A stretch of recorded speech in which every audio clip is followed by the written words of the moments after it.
শওকত মোল্লা সাহেব মোটামুটি রাজনীতি স্টেজে উঠে নিদান দিচ্ছে, যারা আইএসএফ করে তাদেরকে ঘর দেওয়া হবে না, প্রকাশ্যে বলছে। আমরা তো অসহায় মানুষ, আমরা পাবো, কেন দেবে না? কিসের জন্য দেবে না? দিদি এরম করতেছ কেন আমাদের সাথে? কেন দেবে না? আমরা তো পাওনাদার, অসহায়, আমাদের মতন মানুষ দেবে না। কাদের দেবে বলো দেখি তোমরা? আমাদের প্লাস্টিকের ঘরেই দেখুন, তাহলে কোনো আমফানের কোনো সাহায্য পাইনি, কোনো তেরফল পাইনি, কোনো ভান্ডার পাইনি, শুধু রেশমের চাল। এই ঘরটা দেখুন, গরিব মানুষ, একদম অসহায় মানুষ, থাকার মতন পরিস্থিতি নেই, থাকার মতন জায়গা নেই। তাও যাদের ঘরে আছে তাদের ঘরের উপরে ঘর হচ্ছে, আর আমাদের সাথে এরকম বেইমানি করতেছে। আমি মাঠে জোন দেই, ঝাল তুলি, নিরুই, আরো অনেক কিছু কাজ করি, তাহলে এইভাবে কি আমাদের সংসার চলবে? তাই শওকত মোল্লা তো আবার এই বলছে যে যে যা আইএসএফ করে ঘর দেবো না। ওকে ঘর দেওয়া যাবে না, ও আইএসএফ করে বলে। 5 থেকে 6 বার এতে ভিডিও দিয়েছি, এমনকি কেমন জমা দিয়েছি। লক্ষ্মীর ভান্ডার আপনি পান না? না, তার জন্যও দেয়নি। কিন্তু কোনো বিশেষ আক্রোশ আছে আপনাদের পরিবারের সাথে? ওই বিরুদ্ধে করছে, তাই এবারে তো বিরুদ্ধে করছে, ওই জন্যই তো এরকম করছে।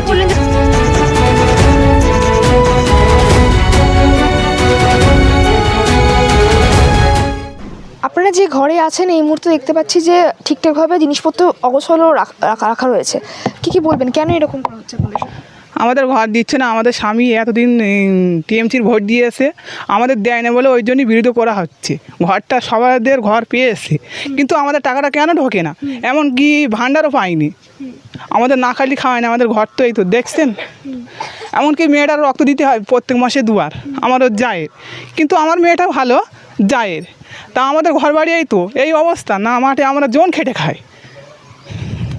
আর কি বলো দিন, আমাদের নেতা ভালো না খো, সাদিকুল, উনি দেয় না খো, তারই কারণে ওই জন্য আমাদের বিরোধী করা হচ্ছে।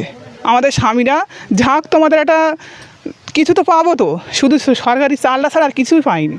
শুধু চাল হলে কি আমাদের হবে? তারই আমাদের বাচ্চা আছে, আমাদের পেটের খাওয়া আছে, এলাক পোশাক আছে, তাহলে আমাদের জোন খেটে কত উপায় হয়। তাহলে বলুন আপনারা, কিছু তো সরকারি পাবো, তাই সেটা দেন না কী জন্য? কিসের জন্য আমাদের দেবে না কেন? আমরা তো পাওনাদার, আমরা তো অসহায় মানুষ, আমরা পাবো, কেন দেবে না? কিসের জন্য দেবে না? দিদি এরম করতেছ কেন আমাদের সাথে? সেটা আমাদের বলুন। আপনারা কি আগে তৃণমূল করতেন, এখন আইএসএফ করছেন? হ্যাঁ, আগে করেছি। তখন পেতেন? তখন আমাদের দেয়নি, দিলে আর এই অবস্থা। আমার 20-25 বছর বিয়ে হয়ে আসতে, আমার কেন ভান্ডার হবে না? আমার তো বয়স হয়ে গিয়েছে, তো ভান্ডারটা কেন দেয় না?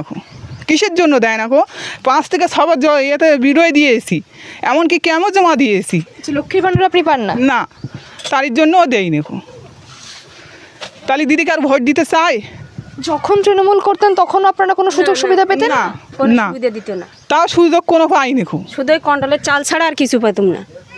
যে এত আমফামে ঝড় তুফান হয়ে যাচ্ছে, কি যারটা তেরপল কি জরি কিছুই দিত না আমাদের। আমরা বড় লোক, না খাটলে আমাদের দিন আনি দিন খাতি হয়, না খাটলে একদিন আমাদের খাওয়া নেই, 2 দিন যদি পড়ে থাকি আমাদের কেউ দেখার লোক নেই। জ্বালিয়ে যাদের তেলা মাথায় তেল দেবে, আর তালা মাথায় কেউ তেল দেবে না, বুঝতে পেরেছো? যাদের দেখো এটা ভেঙে যাচ্ছে, সেটা তেরপল দিচ্ছে, জরি দিচ্ছে, আমাদের চাতি যাচ্ছে, আমাদের দিচ্ছে না। এই ধরো কি ঝুট ঝামেলে এই সব এখানে বহন করে যাচ্ছে। বলে হবেন, তাহলে তোমরা দাও না বলে তো বিরুদ্ধে করা হচ্ছে নাকি?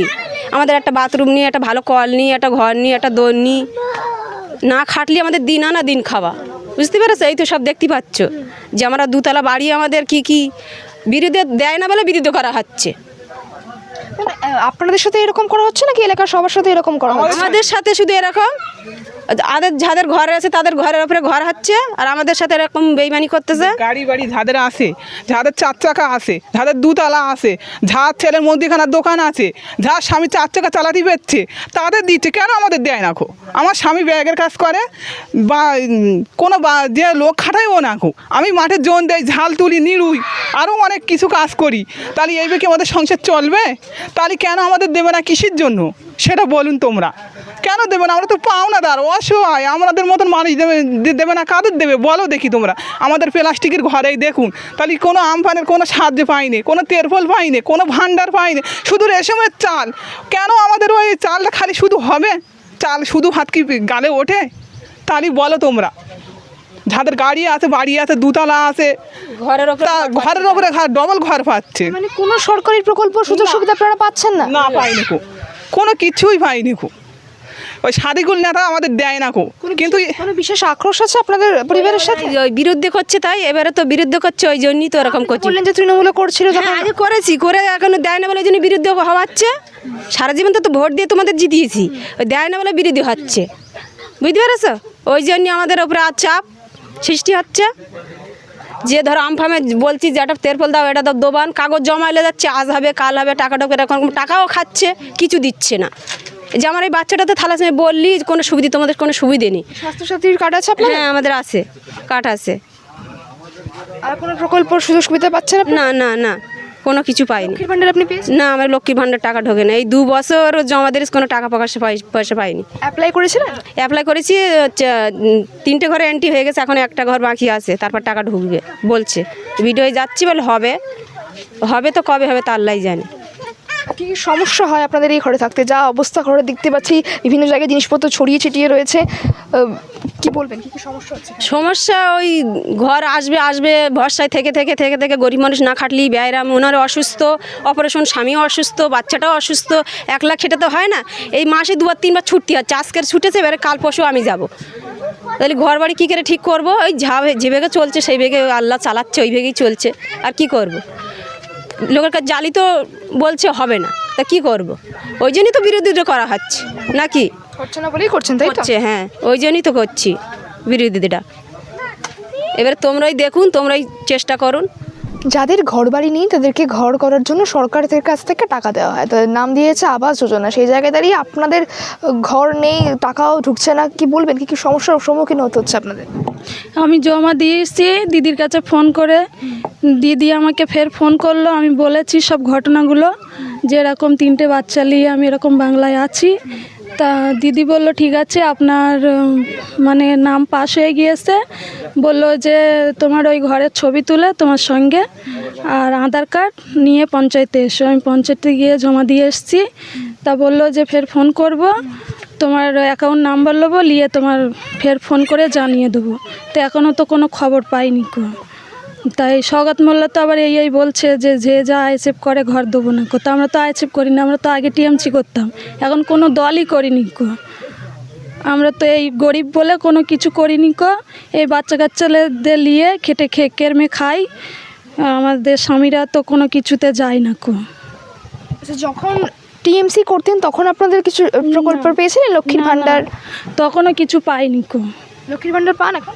এখন হ্যাঁ লক্ষ্মীর ভান্ডার পাই। সরকার থেকে টাকা দেওয়া হয় ঘর করার জন্য, সেই জায়গায় দাঁড়িয়ে কিছু কিছু মানুষ আছে তাদেরকে কোনো টাকাই দেওয়া হচ্ছে না, কোনো সরকারি প্রকল্পের সুযোগ সুবিধা তারা পাচ্ছেন না, কি বলবেন? সরকার টাকা দেয় সাধারণ মানুষকে ঘর বানাবার জন্য, মানুষের সাহায্য করার জন্য, কিন্তু নিচের তলের নেতা মন্ত্রীদের দেখছি তারা সেই ঘরটা নিয়ে মোটামুটি রাজনীতি করছে। সেই ঘরটা নিয়ে মানুষকে নিয়ে ছিনেমিনে খেলা করা হচ্ছে। এই ঘরটা দেখুন, গরিব মানুষ, একদম অসহায় মানুষ, থাকার মতন পরিস্থিতি নেই, থাকার মতন জায়গা নেই। তার ফলেও সৌগত মোল্লা সাহেব মোটামুটি রাজনীতি স্টেজে উঠে নিদান দিচ্ছে, যারা আইএসএফ করে তাদেরকে ঘর দেওয়া হবে না, প্রকাশ্যে বলছে। তারপরে আবার শুনছি তার নিচের রাস্তায় যারা বুথ লেভেলের লিডাররা আমাদের আইএসএফের ছেলেদের ফোন করে বলছে, হ্যালো তোর বুথে মিটিং আছে, তোর বুথে না গেলে তুই ঘর পাবি না গো, আসলে ঘর পাবি, না পাবি না। তার মানে একদিকে বারণ করা হচ্ছে, অন্যদিকে মানুষকে ডিস্টার্ব করা হচ্ছে। আমার জানা ছিল না যে মমতা বন্দ্যোপাধ্যায় কি সৌজন্যতার রাজনীতি করছে, না এখানে মোটি একটা মাইনরিটি পলিটিক্সের মোটি রাজনীতি করছে, আমি বুঝতে পারছি না। এরা সৌজন্যতার রাজনীতি কোথায় আর কোথায় মোটি এখানে রাজতন্ত্র চলছে না গণতন্ত্র চলছে, এটা আমার দ্বারা বলা সম্ভব না। জোর জুলুম করা হচ্ছে এখানে তো হিটলারের একটা জোর জুলুম চলছে, হিটলারের মতন রাজত্ব চালাবার চেষ্টা করছে। আবার আমরা শুনতে পেলাম যে শওকত মোল্লা বলছেন যে যারা ঘর তো দেওয়া হবেই না, সাথে সাথে লক্ষ্মীর ভান্ডার প্রকল্প যত সরকারি প্রকল্প আছে যারা আইএসএফ করবেন তাদেরকে দেওয়া হবে না। হয়তো লক্ষ্মীর ভান্ডারের টাকা শওকত মোল্লার গাড়িতে দিচ্ছে, নাহলে শওকত মোল্লা বারণ করবে কেন? না মমতা বন্দ্যোপাধ্যায় কোথায় চাষবাস করে, না ওনার কোনো মোটি অ্যাসিড আছে তার থেকে লক্ষ্মীর ভান্ডার দিচ্ছে? লক্ষ্মীর ভান্ডার দিচ্ছে তো সাধারণ মানুষের ট্যাক্সের টাকা দিয়ে দিচ্ছে, না সাধারণ মানুষের ট্যাক্সের টাকা দিচ্ছে, না উনি কোনো বিজনেস করে মমতা বন্দ্যোপাধ্যায়, তাহলে সেই বিজনেসটা আমাদের দেখাতে বলো, তাহলে আমরা সেই বিজনেসে আমরা সামিল হবো, তাহলে আমাদের আর লক্ষ্মীর ভান্ডার লাগবে না, আমরা সেই বিজনেসের সঙ্গে যুক্ত হবো। আচ্ছা, কোন কোন অঞ্চলে এরকম করা হয়েছে ভাঙড়ের? এটা আমাদের চালতেবাড়ি অঞ্চলে করা হয়েছে, শানপুকুর করা হয়েছে, ভগবানপুরে অঞ্চলে করা হয়েছে। পলিরা 2-এও করা হয়েছে, কিন্তু দেখা যাক, আমরা আইনি ব্যবস্থা নেব। আমাদের এমএলএ সাহেব আছে, এমএলএ সাহেবের সঙ্গে আমরা আলোচনা করব। 3টে জায়গায় করা হয়েছে বলছেন। 3টে জায়গায় ভগবানপুর আছে, শানপুকুর আছে, চালতাবাড়িয়া অঞ্চল আছে। পলিরা 2ও মোটে সেটা ডিস্টার্ব করছে, সেটা আমরা আইনত ব্যবস্থা নেব। কোন পথে গেলে আমরা এই সাধারণ মানুষের পাশে দাঁড়াতে পারবো, সাধারণ মানুষকে আমরা আশ্বাস দিতে পারবো, আমরা সেই পথে চলার চেষ্টা করব।